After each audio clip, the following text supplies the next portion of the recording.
Okay, so this is a quick guide, maybe it's not going to be quick, guide on a couple of modifications that I did on my Artisan 6 roaster. But what I've done can really apply to any roaster that has a knob that controls something. But the very first thing that kind of led to what I've done here is I installed the ammeter, just a digital ammeter on the front of my Artisan.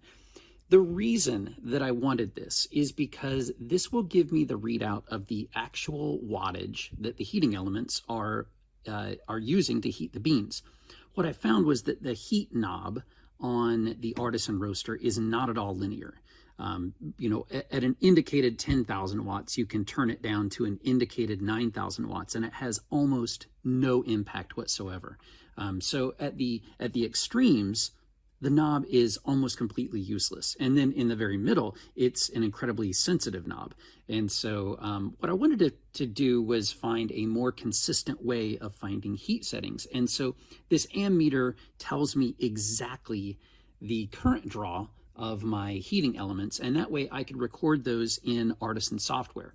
And so with Artisan Software, the way I had been doing that was just to set up some buttons along the bottom, and they're just manual buttons, and I mapped those to a slider that was on the left-hand side. And so if I would make a heat adjustment to my Artisan, I would then click the associated button with that. So for instance, if I was going to turn my heat to 8,000 watts of power, I would hit the 8,000 watt button.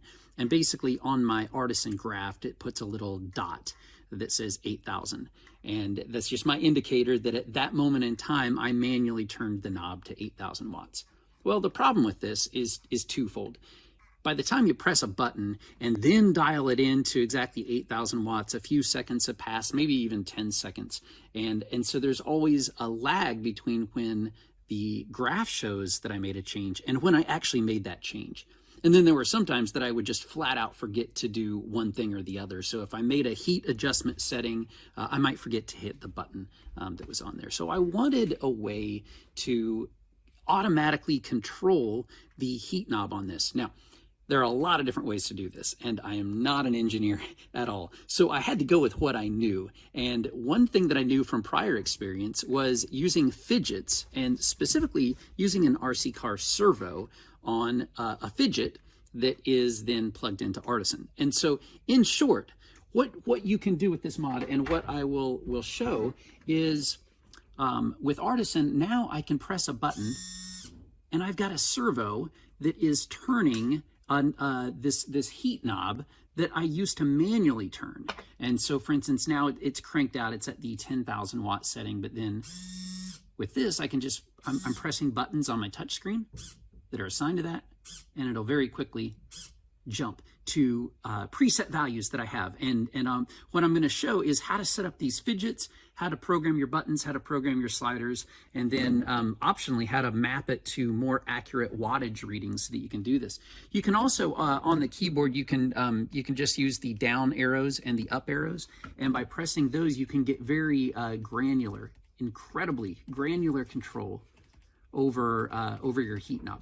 So by automating the heat control with the servo, we can hit very predictable levels of heat application, and we can do it entirely from the Artisan software. So I want to show you how to do this. It's actually incredibly easy, but I'll start out with the mechanics of it first of all. Again, this is a low-tech way of doing it. It just works. It's not the most graceful way of doing this, but the way that I did it, I didn't even have to take this top panel off. You don't have to take anything apart. You just pull this knob off. There's a little flathead set screw that holds these knobs in place. So you just loosen that flathead set screw, and then you're left with the shaft of that knob. And then with the servo that I bought, and it is important to get a 270 degree servo. That means I originally bought a 180 degree servo, and that means it can go from like the 12 o'clock position down to the 6 o'clock position, but the potentiometer has more range than that, and so you wouldn't be able to turn it down all the way or up all the way. And so you need to get a servo that has 270 degrees of rotation.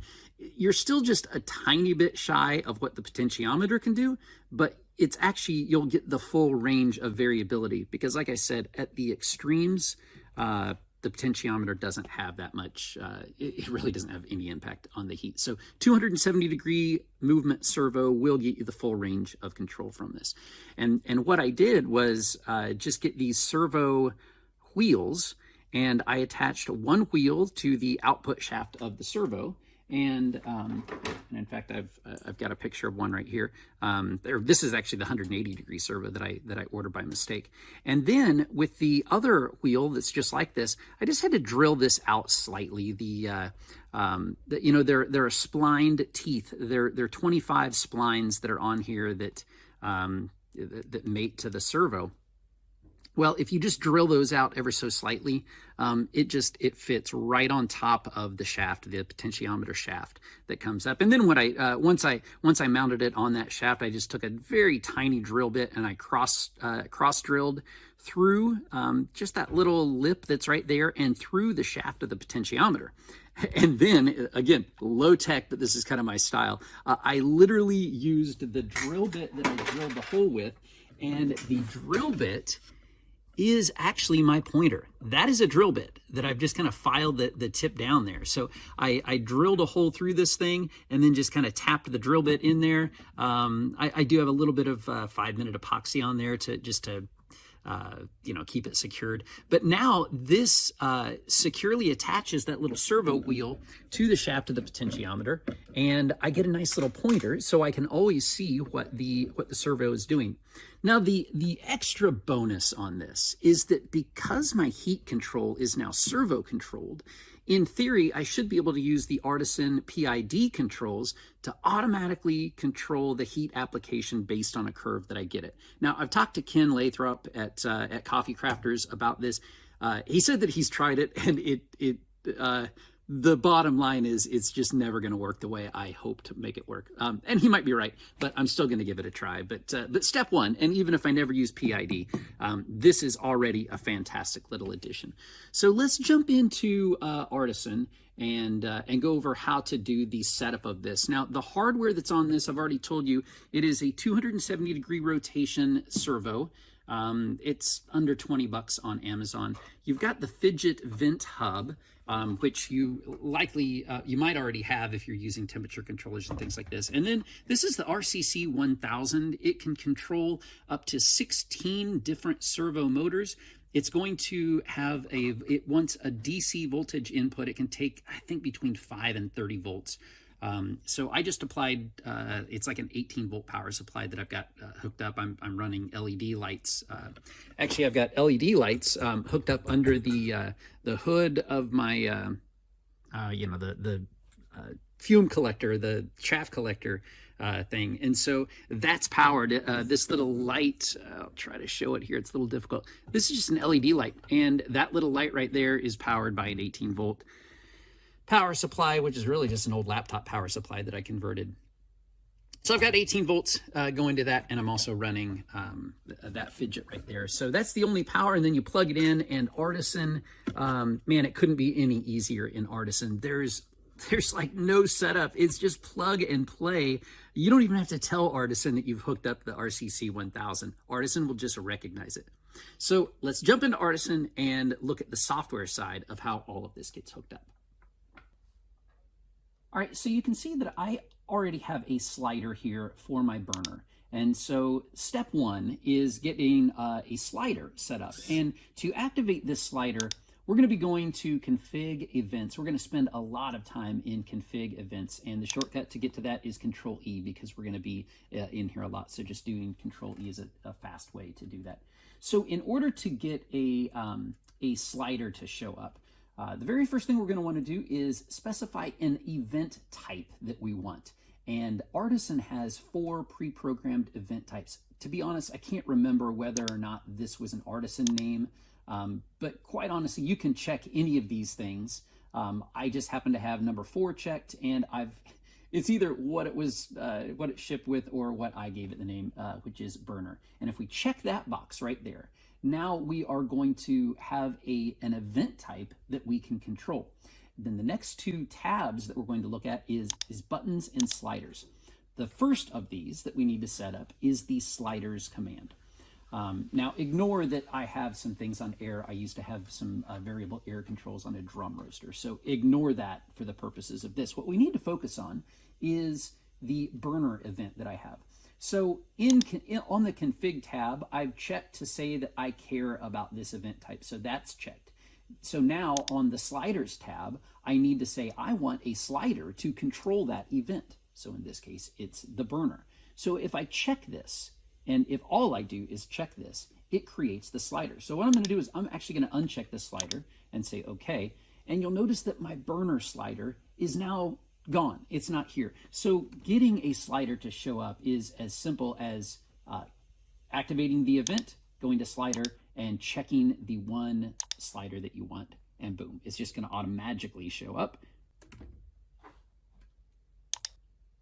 So now the next step, we want this burner. So let me take a step back. If all you did was create the burner slider and you didn't tell Artisan to do anything with that, it will still map the values. If you change the value of your slider, it's still going to map that on the graph. And so if all you did was check this and say, okay, you still have something that you can use in Artisan. It's going to be manual, but it will at least graph some variable. So if you're changing something manually, you can create a slider that will indicate on your graph when you changed that thing. We're going to go a step further though. So what we need to do is say, look, we want to take an action on this burner slider. Whenever I change the value of that burner, I want to do something. And you've got a whole slew of commands here. And one of the built-in commands for Artisan is RC command. Now, this is just naturally mapped to fidget RC servo controllers. And I think there are two other RC controllers that fidget makes. I'm running under the assumption that this command will work with all three of those fidgets. I'm not 100% positive. But again, I've got the RCC 1000 and I know it works. So in this case, I say RC command, and now you have to give it the command. And this is the only kind of quasi-coding thing that you have to do, but it's really, really simple. You're saying set, and then within your parentheses, this 0 right here corresponds to the servo number of my RCC 1000. Remember I said it could control 16 servos? Well, they're numbered 0 through 15. So in this case, I plugged my servo into port 0. So where I say set 0, that means set the position of servo 0 to this value right here. Now I could give it an integer right here. I could say 100.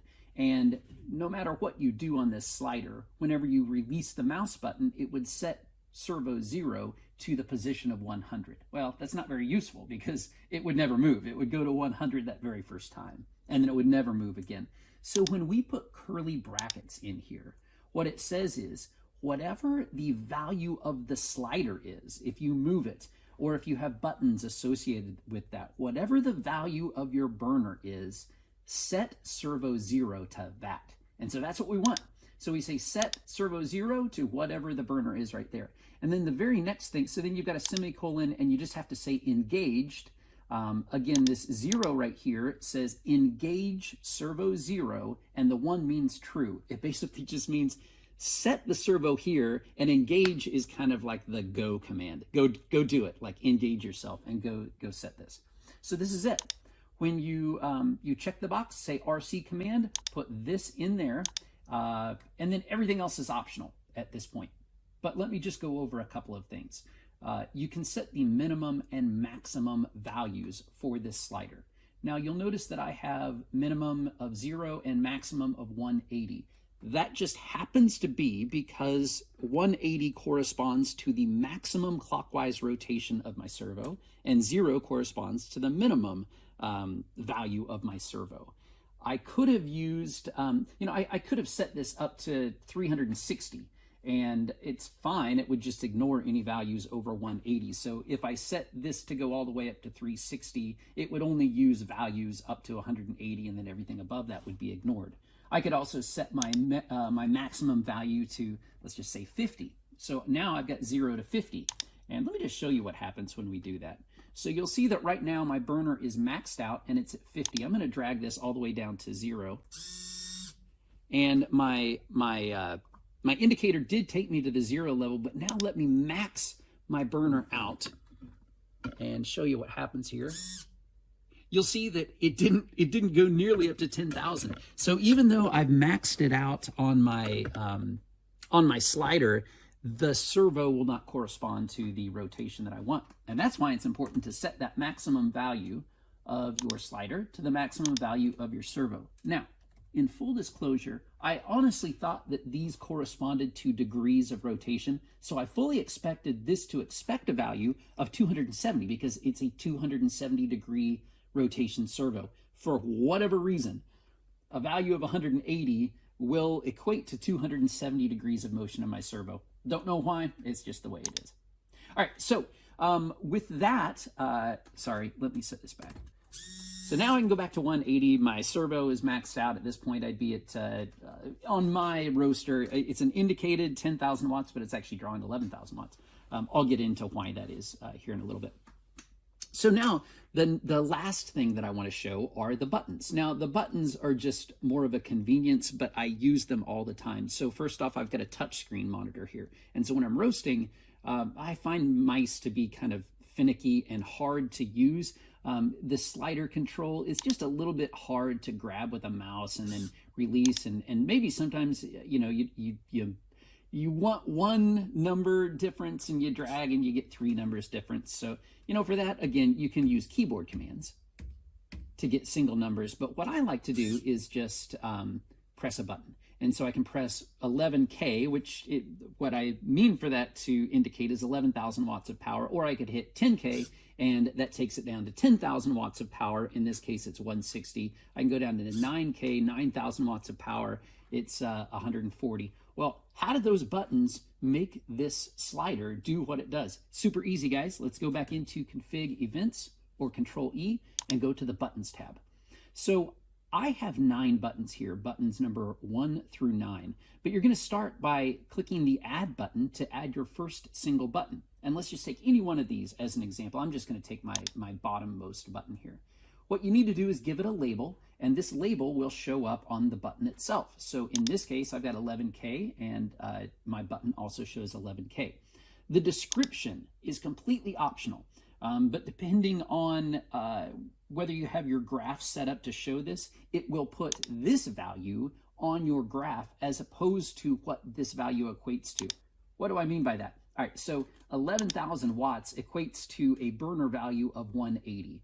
On your graph on Artisan, would you like to see 180 or would you like to see 11K? If you want to see 180, leave this thing blank. But if you'd like to see 11K or some more user-friendly value, you put that into the description, and then that is what gets visually displayed on the graph of Artisan. All right, so we've got the label, we have the description. The next thing we need to do is say, look, what event type do you want this button to control? I could control, you know, one of my other sliders if I wanted, but in this case, I want every one of these buttons to control my burners. So, you know, I could have chosen air, drum, damper, burner. Now, even though I have chosen burner, I also just want to point out that there's also secondary options. It's plus minus burner. And what the plus minus burner value will do is say, if you click that button, whatever the button is, whatever the slider is currently set to, add or subtract a set amount.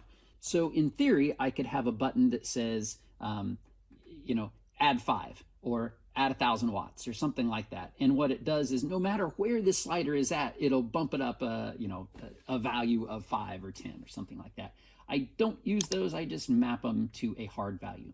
So this value command right here says, when you press the button, what value do you want this slider to jump to? Well, I want my 11K button to jump to a value of 180. I want my 10K button to jump to a value of 160. I want my 9K button to jump to a value of 140. So whatever you want this slider to go to when you press a button, that's what you enter in this value.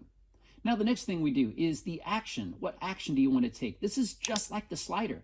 You have a whole list of options, and Artisan just automatically knows that we've got a fidget RC car servo set up. So you say RC command, and then you give it the exact same command that you did on the burner. So we're setting servo 0 to the value that's indicated on the burner slider. We are engaging servo 0, and the 1 means true. Do it. Engage. Visibility. Do you want this button to show up? You might think, well, why would you want a button that doesn't show up? One example that I have used is, these buttons right now are very close together. If I wanted those buttons spaced apart, I add invisible buttons that are in between each one of these things. So I'd create a button, it doesn't actually do anything, I turn the visibility off, and now I've got some space in between my buttons. So it can be used as just a way to kind of format the layout of your buttons. And then finally, you can control the color of the button and the text color. Those were automatically chosen color gradients. Artisan has tools that'll let you do that, but you have full control over what you want these buttons to look like. And so that's it. We've set up a burner event that can be mapped to a slider, which then has an RC command that sets a value. And then I have created 9 different buttons that when I press these buttons, the 11K jumps me up to 180, the 10K jumps me down to 160, and man, it just works. It couldn't be any easier to do. And so now you've got some easily repeatable results. Now, the last thing I want to talk about, and I haven't actually done this yet, so I'm going to show this in real time here. I know that my burner at full song, when it's maxed out, it draws 11,000 watts. Now, I think that the Artisan 6 is, I think it's considered a 10,000 watt roaster, and in fact, the panel itself even says 10,000 watts. But yet my ammeter says that at full song, it draws 11,000 watts. The reason for that is, I believe here, I mean, this is my theory. You can see that my voltage right down here in my basement is 248 volts. That's on the really hot end of voltage. I mean, I think that this voltage should, I think their acceptable ranges are like 220 to 240.